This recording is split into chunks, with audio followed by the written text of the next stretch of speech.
Alright, as we begin this video, I need to give a quick disclaimer. We're checking out Are You Really Okay by Sleep Token, and of course their lyrics can get rather dark at times. I'm sure we're all aware of that, but today's song does deal quite heavily with topics of suicidal ideation and self-harm, and those will be discussed somewhat in depth. And so I just wanted to give the warning that that is what we'll be talking about today. It is a very serious, very heavy topic, and so if that is too much for y'all, I fully understand.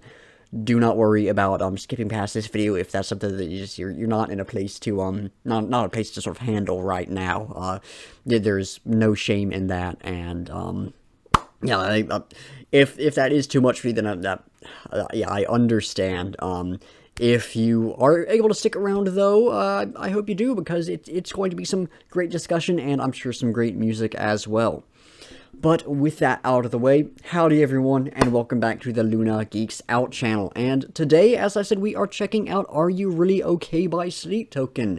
It feels a bit weird to all of a sudden be shifting into this higher energy, more YouTube persona kind of thing, but that's what happens when you're making content like this, I guess. But yes, this is a track that lyrically I'm prepared to be emotionally destroyed by. There's some phenomenal stuff going on within those, some great layers, some great callbacks, a lot of different points of discussion within that. Musically, I'm not entirely sure what to expect. I've heard this described as sort of stadium rock, which is a style of music I don't really listen to, so I'm not sure exactly what that's going to entail. I'm interested to see how they pull it off, though. So, yeah, I'm very excited to check this one out. So, without further ado, let's hop into it. Okay, so we're getting some, I don't think it's like acoustic guitar, but like some non-distorted guitar. Good bass in the background, good tone to that. Good feel to that. Definitely getting some emotion coming through with it within just that music itself, and loving that stripped down feel of it. Definitely interested to see how this progresses.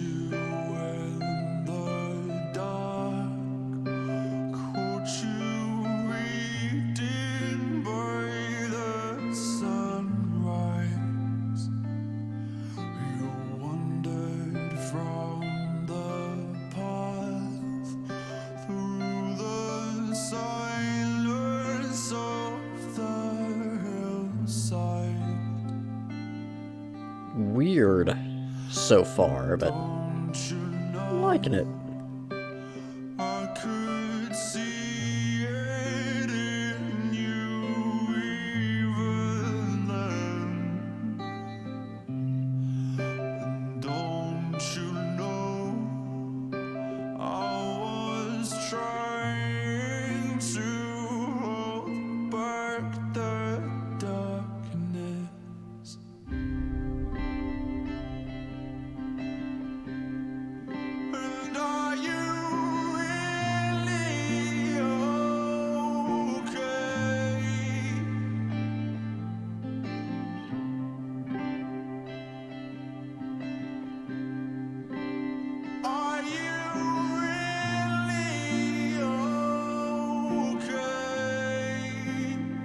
Just sort of get a bit more, definitely sort of get it more happening within the music. There were like some atmospheric synths there for a while, drums kicking in, really good bass here.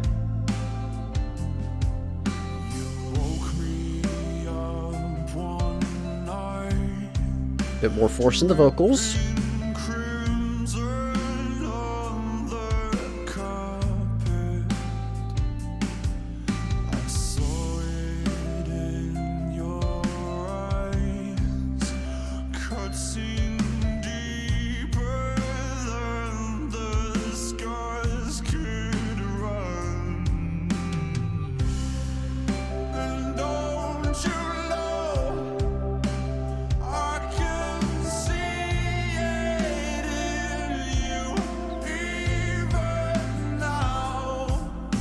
Really interesting vocals in this one.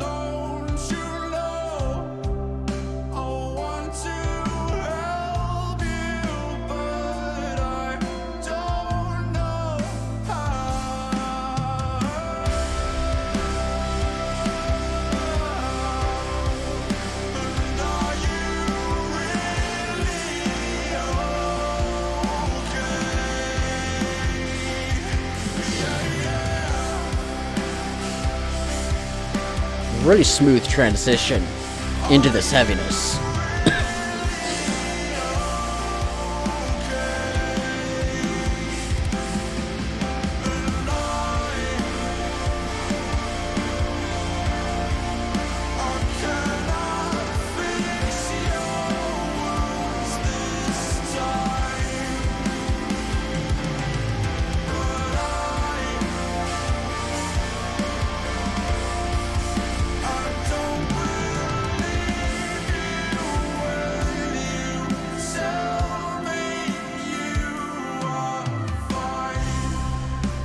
Great, good, beautiful slowdown right there.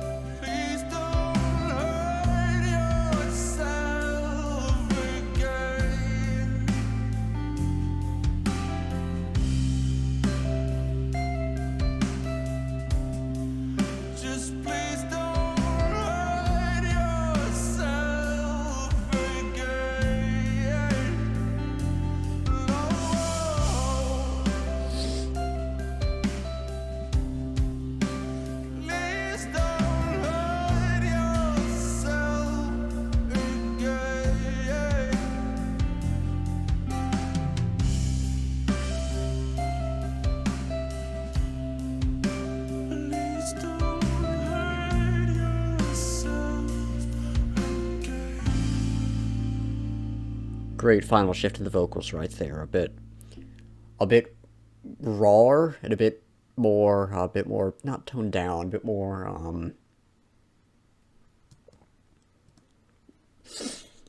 I don't know what we're looking for, but that final shift in the vocals was really nice. Great way to finish things up there. Yeah, weird song for sure. I can definitely see why a lot of folks don't seem to be liking this one as much. I was watching Nick Nocturnal's response to Anthony Fantano's review of this album earlier today, and just talking about how this is his least favorite.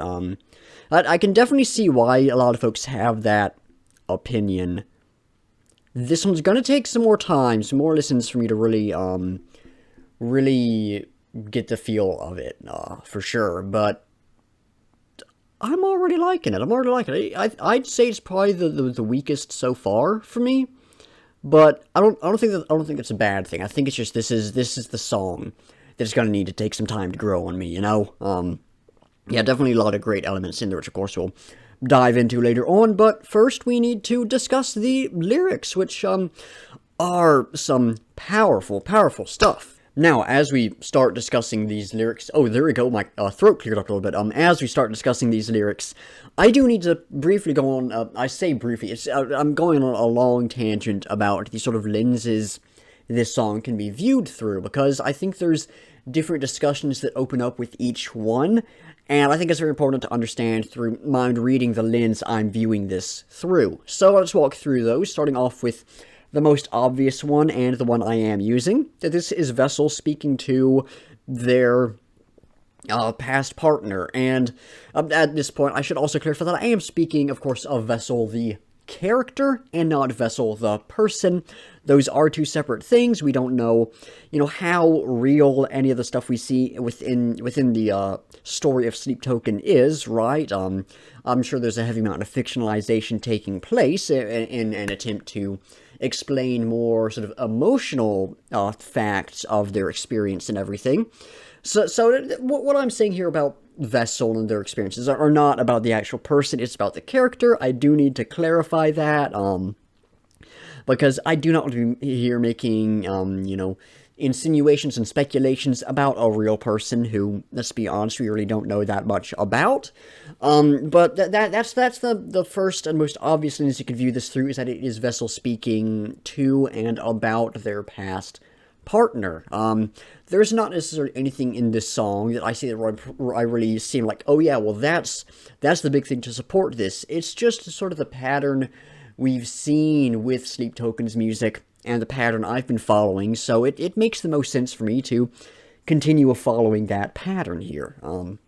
The second lens, and I think arguably the most interesting lens, is Vessel speaking to themselves, right? And that's something we've maybe already seen on the album. A lot of folks have that interpretation of Do You Wish That You Loved Me. I honestly do not see that within that song. I know a lot of folks are seeing it that way and it's really speaking to them in that way. I'm not grabbing that. But there is some element of that happening already. This song, the fact that I really can easily grab that idea, does lend credence to that song being Vessel speaking to themselves, and the fact that, the fandom is already discussing that idea with Do You Wish That You Loved Me, lends more credence to it being the same case here as well. And there are a few reasons I say that. We've got, at the beginning of the song, I'll dive into this a little bit later on, we've got a reference to dark signs that we can make that connection with. And then the general idea of... hold on, I'm trying to pull up the lyrics to High Water to grab something, and I'm getting distracted because I forgot to do this earlier. The idea of self-harm within this song is something we've seen before in Sleep Token's lyrics. I can't remember if it pops up on Sundowning or not.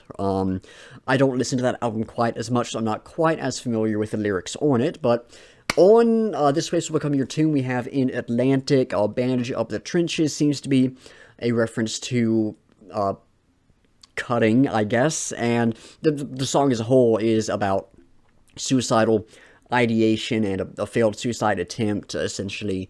I'll be honest, I don't view that as part of the overarching Sleep Token story. I've got a weird sort of theory with the sort of intro tracks on the Sleep Token albums that whenever I get around to doing my album reviews, I'll go more in depth into, but in short, I think those more set up the themes of the albums, and so I don't necessarily view that song as part of the story itself, but we have seen that theme pop up before within that song, and then in High Water off of the same album, for the time being, you're still a perfect reminder of what all of these scars on my arms are for, another pretty clear reference to self-harm. So there is elements of that have popped up in the past with Vessel, the character, of course, having apparently self-harm. So we get... there are enough connections that we can make to support that idea within the song, that being Vessel talking to themselves, and I think that is a really interesting lens to view this through. It's still not quite enough for you to be like, that's what's happening here, but that's where I can very easily grab that idea. I can very much see people having that idea, especially with the discussion that took place with Do You Wish That You Loved Me, so it certainly warrants mentioning. And then some other theories I've seen are that this is either Vessel's past partner or Sleep, or either one and the same in my viewing of the story, or one of Vessel's parents speaking about them. I think those are both interesting, but I don't necessarily think there's much support for those, aside from the very first line, I raised you in the dark, for the parent and everything.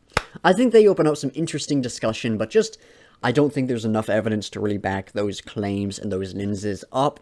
So I'm not going to be viewing this through those either. Again, we are viewing this through it being Vessel speaking about a past partner. And I mostly just clarify that just because there are a few different lenses that this can be viewed through. Since I am viewing it through a very specific one, I thought it would be good to have that understanding as you go into my interpretation of these lyrics. So with that out of the mind, let's actually go through this song more or less line by line and talk about what we see going on here.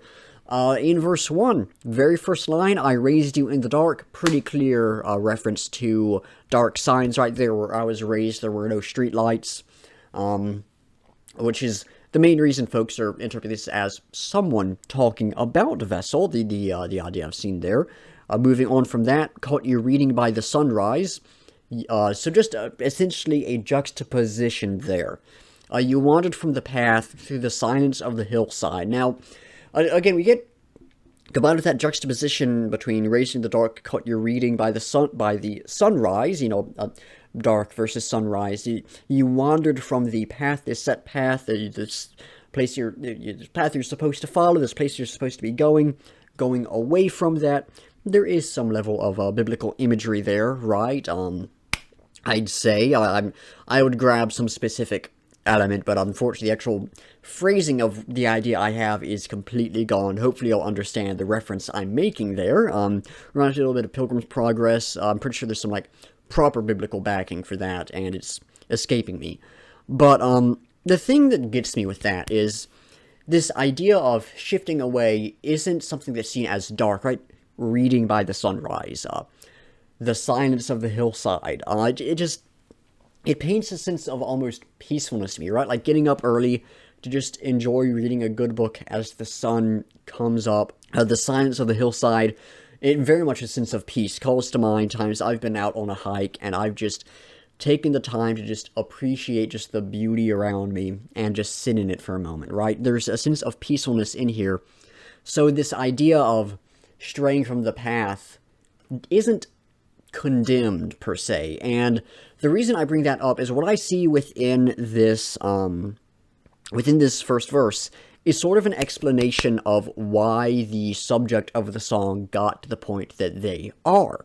And the reason I specify that we're not seeing condemnation here is because that is a very important thing, because mental health struggles and self-harm and such are not things that need to be villainized. We're not supposed to, we should not be pointing at people who are doing that stuff, who are struggling, who are perhaps harming themselves, as extreme as that may be. We shouldn't point at them like, you're doing something wrong, you idiot, why would you do this, right? It's necessarily their own fault for struggling, right? But there are reasons for the struggle. And I think it's very good that we're seeing sort of a possible setup for stuff without a villainization and a condemnation of it, which I think is just really powerful stuff right there. Into pre-chorus 1. And don't you know I could see it in you even then, and don't you know I was trying to hold back the darkness. So we have this idea of, of darkness within this person, a theme we've seen throughout Sleep Token stuff, right? Darkness and such, inner turmoil, everything like that, the stuff that the pain and trauma and such within someone. Yes, the darkness, as it says there. So even back perhaps when they first met, Vessel was able to see that darkness and was attempting to hold it back, doing the best they could to keep this person safe, to protect them, so on and so forth. Into the chorus, very straightforward, but very powerful. And are you really okay? Are you really okay? And like I said, it's fairly straightforward. Are you okay? Not much to say there, but the addition of really, very important within the understanding of this, because it's not like you just go up to someone like, are you really okay? Yes. Hey, you alright? You doing good? That's the kind of thing you ask. The are you really okay emphasizes two things. It emphasizes a sense of this being ongoing, having asked if they're okay in the past and following up, are you really okay? And a desire to know the truth, because this isn't just the standard small talk, hey, how you doing? Oh, I'm doing fine. None of us are doing fine. That's not the right answer there. It's not that small talk, just polite thing you say. It is a legitimate desire to know how this person is doing. And that's the way really modifies that. So a lot of stuff going on with that very important addition to what we're seeing there. Verse 2, verse 2 gets dark. You woke me up one night, dripping crimson on the carpet. I saw it in your eyes, cutting deeper than the scars could run. You woke me up one night. That has two possible interpretations. One is, a quite literal, more physical kind of thing. The idea that they are living within the same house, and so Vessel's woken up that way. Or it could be, they received a text or some other form of message, phone call, some kind of communication from this person during the night regarding their pain, regarding their self-harm. Dripping crimson on the carpet. They're bleeding. There's not a lot to dive into with that line right there. They're bleeding. It's a slightly more poetic, but also very visceral, very visual representation of that. Like, it's an image you get in your head of it, you dripping down this vivid color onto the carpet, so staining into it, seeping into it. So a very simple idea of just bleeding, presented in a way that has a lot of depth to it. I saw it in your eyes, cutting deeper than the scars could run. Someone did mention that this is probably a callback to Atlantic, right? Bandage up the trenches, the line I pointed out earlier. Or I think I'm going crazy. I just checked the annotations again. I'm not seeing a reference to Atlantic there. I swear I saw it somewhere. I'm not sure where. But there is, I think, some kind of Atlantic reference there. But the idea we're seeing within that is the idea that there are these deep cutting scars that this person has. But the pain they have runs deeper than that. And eyes, of course, the classic saying, eyes are like the windows to the soul, right? So you're in their eyes, they're seeing more of that almost personal element of the deeper inner struggle, and seeing how deep that runs, in the sense that in an almost physical sense, you've got these scars that you take up however much space or however deep, and on a simple measurement, the pain runs deeper than that. But the idea that the pain runs deeper than simply the physical as well. So a lot of layers, a lot of elements within verse 2, a lot of really good and a lot of really bad stuff. So very, very powerful there. Verse 2, pre-chorus 2, takes pre-chorus 1, shifts it a little bit, and don't you know, I can see it in you even now, just an idea, much like I talked about with the chorus of things being ongoing, and don't you know, I want to help you, but I don't know how. Another fairly straightforward line right there, but a very powerful one. There is still this desire to help this person, whoever they may be, but the vessel doesn't know how, doesn't know if it's even possible, is ultimately becoming hopeless with this. A lot of stuff happening there. Chorus again, are you really okay? Yeah, are you really okay? Not much more to say with that, just more emphasis on that idea. Bridge, and I cannot fix your wounds this time. An idea that there's no more help they can necessarily provide. This person has reached a point where Vessel can't do anything more.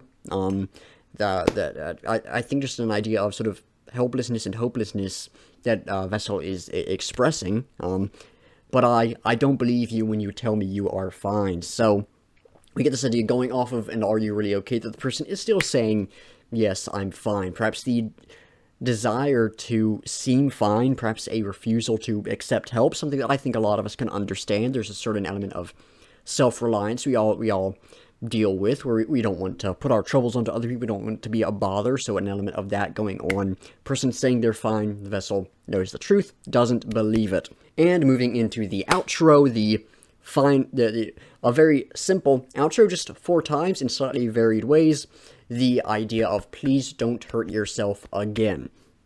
So, a very simple, very straightforward, again, but very, very powerful. Like I've been saying with a lot of stuff in this song, it's simply the desire for this person to get better, to stop hurting themselves, to stop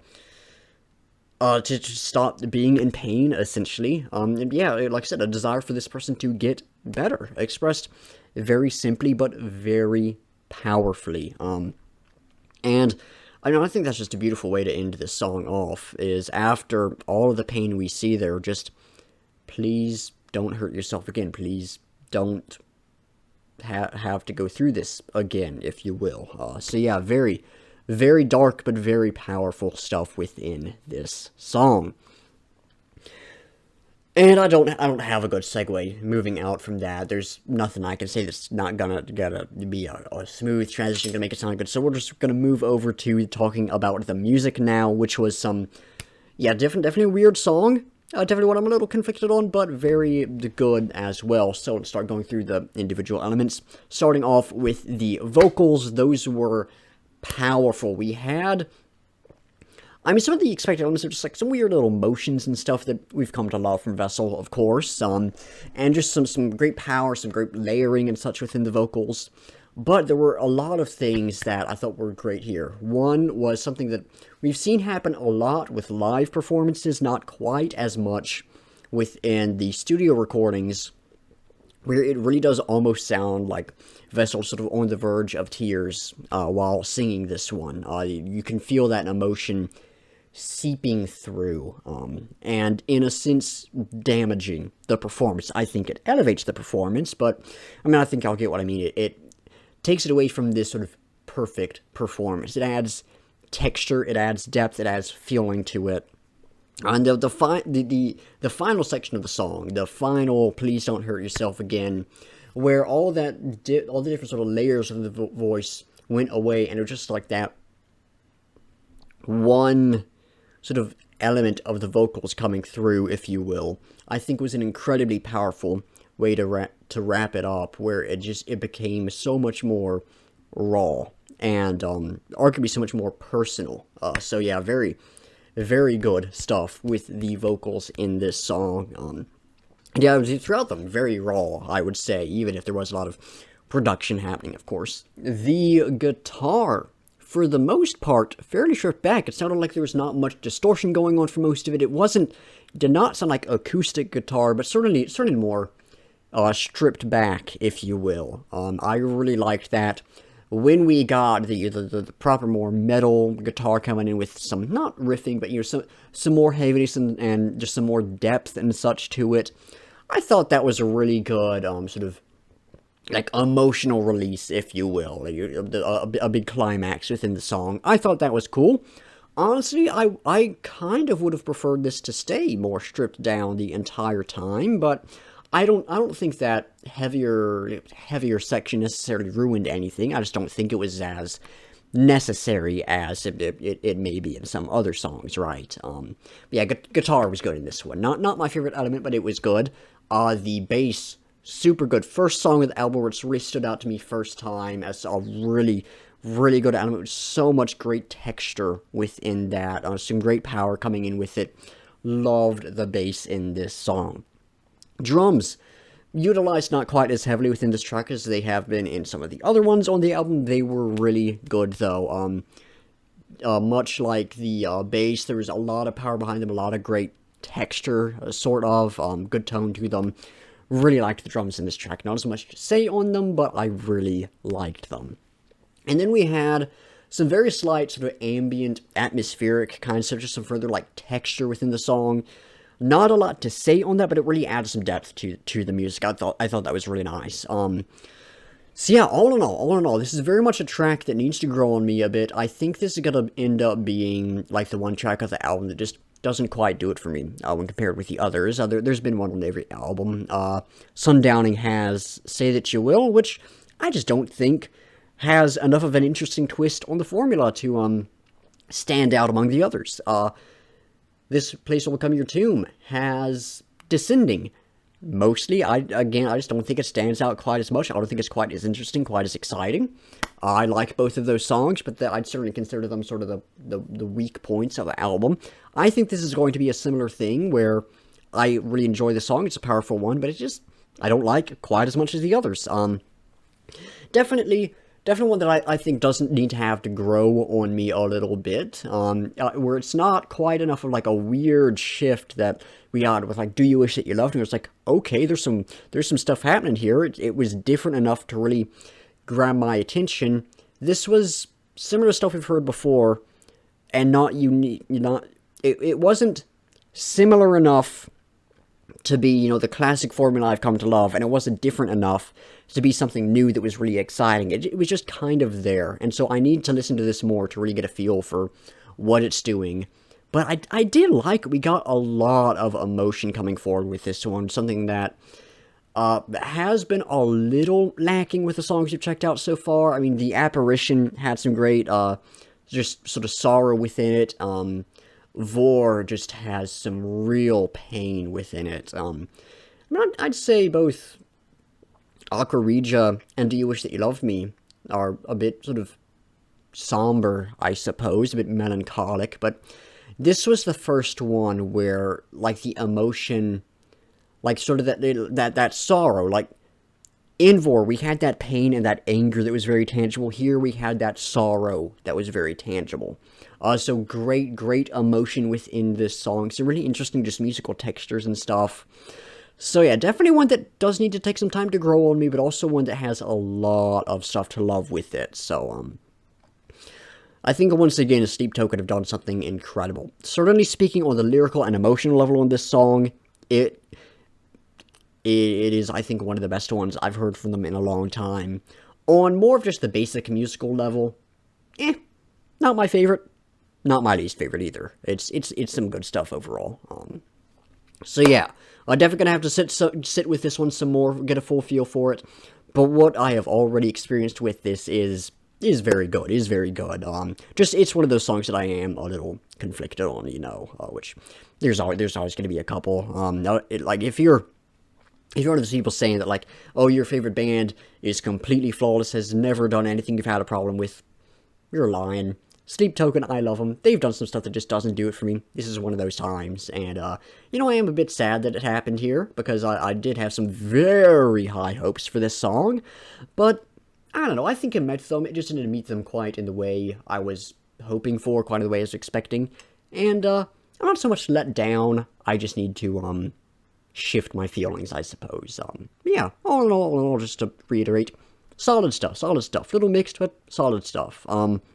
But I am out of things to say on the song, so, real quick, y'all know the drill, let's, figure out what we will be checking out next time. We've got 59 songs on the picker wheel, that's great. It's definitely not going to take us forever to get through these. Well, we gotta get through one song at a time, so let's give it a spin and see what we will be checking out next time. I don't know, we've had some a lot of emotional stuff as of late, so I'd love to do something maybe not quite this. Acor 2, I have no idea what song that is. A Crowd of Rebellion, fun metalcore band from Japan, progressive metalcore, somewhat similar to Era. I've made the connection in the past, I believe. I like their stuff. Last track we checked out from them was not the best, but I think if this is more their standard style, I think we're going to enjoy it. So yeah, A Crowd of Rebellion. I'm happy about that. That should be a fun time. But I am out of things to say, so thank you for watching. Be sure to like if you liked, subscribe if you want to see more, and comment down below with your own thoughts of the track, any feedback or criticism, or anything you want me to react to. In the description, link to the song so you can check it out, support the artist, link to my Sleep Token videos playlist, my Sleep Token videos playlist, and my Rock and Metal Reactions playlist, so you can check out some similar content from me, and then links to my Discord server, Instagram, Twitter, Spotify playlist of all songs I've reacted to, at least the ones up on Spotify, and my link tree, which has my other stuff in it, in case any of that interests y'all. Anyways, like I said, that's going to do it, so once again, thank y'all for watching, and until next time, I'll be seeing ya.